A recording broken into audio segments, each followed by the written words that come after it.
डोईवाला क्षेत्र में बीती रात से लगातार हो रही बारिश के कारण जहां एक और किसानों के खेत में गेहूं की फसल को भारी नुकसान होता नजर आया, तो वहीं दूसरी ओर बागवानी क्षेत्र से जुड़े हुए किसानों को भी नुकसान होता नजर आ रहा है। गेहूं की फसल खेत में पककर तैयार हो चुकी है और कई किसानों द्वारा फसल की कटाई की जा चुकी है। तो वहीं मौसम के एक बार फिर बदले मिजाज से किसानों के चेहरे पूरी तरह मुरझा चुके हैं।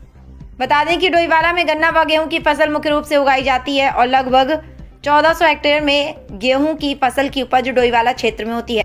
तो वहीं जिस तरह से बीती रोज क्षेत्र में बारिश हुई और गेहूं की फसल खेतों में कटी हुई पड़ी थी, तो उससे किसानों को भारी नुकसान होने की आशंका है। आने वाले दिनों में मौसम का मिजाज इस तरह से ही बना रहा तो गेहूं के दाने काले पड़ने की आशंका है, जिससे गेहूं की पैदावार और उसकी क्वालिटी पर फर्क पड़ता हुआ नजर आ रहा है। इसके साथ ही अगर बागवानी क्षेत्र से जुड़े किसानों की बात करें तो बागवानी क्षेत्र में इस समय आम और लीची के पेड़ों पर बौर यानी कि फूल आ रखा है। लगातार आसमान में बादल छाए रहने पर रुक रुक कर बारिश होने के कारण आम और लीची के बौर में कालापन दिखाई दे रहा है, जिससे रोग की संभावना बढ़ती है। बागवानी क्षेत्र से जुड़े किसानों का मानना है कि अगर मौसम जल्दी शुष्क ना हुआ तो बागवानी क्षेत्र को भी भारी नुकसान उठाना पड़ेगा।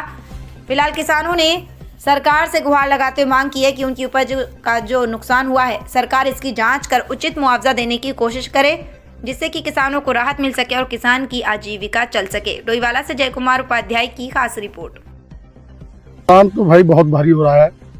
बाकी बेमौसमी ऐसे बरसात होती रही तो इस हिसाब से गेहूं खाने के लिए भी बचेगी नहीं। और खड़ी गेहूं भी, पकी गेहूं तो जो है खराब हो रही है, जो कटी हुई है वो भी खराब हो रही है और काली बिल्कुल कालापन हो गया, दाना काला हो गया बिल्कुल। और जो इस हिसाब से बेमौसम बारिश पड़ रही है, इस हिसाब से बहुत दिक्कत हो जाएगी।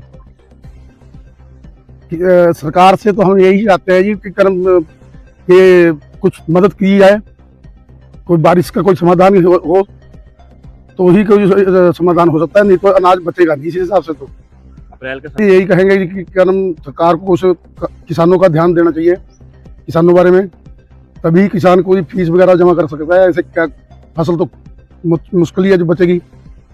इस हिसाब से तो कुछ लग नहीं रहा कि कुछ बच जाएगा अनाज खाने के लिए भी। बिल्कुल सरकार कुछ मदद करे, मुआवजा कुछ दे, तभी कुछ समाधान हो सकता है।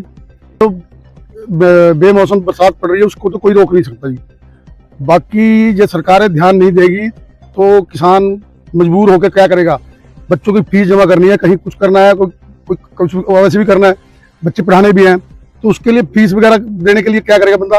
जब कोई फसल नहीं होगी तो बंदा जमीन बेचेगा, खाने के लाले अपने पड़ जाएंगे, जमीन नहीं रहेगी तो खाने के लाले अपने पड़ जाएंगे।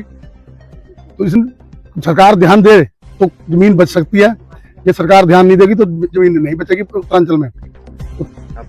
मेरा नाम गुरिंदर सिंह। गेहूं की फसल को बेमौसमी बारिश से हो रहे नुकसान, एक तरफ यहाँ पर हाथी का नुकसान, जंगली जानवर का नुकसान, उसके बाद तोतों का नुकसान, अब ये बेमौसमी बारिश की कहर किसानों पर टूट पड़ी है। और बारिश के होने से गेहूँ समय पर पक नहीं पा रहा है, जिस कारण से लोगों को, किसानों को, पशुपालकों को नुकसान हो रहा है। इसमें अभी भूसे का रेट 1200 रुपये लगभग है, बहुत ज़्यादा है। अभी तक ये गेहूँ की फसल पक जाती है तो बेमौसमी बारिश ना होती, मौसम ऐसा ना होता। और जहाँ तक मुआवजे की बात करें तो ऊँट के मुंह में जीरे का काम है।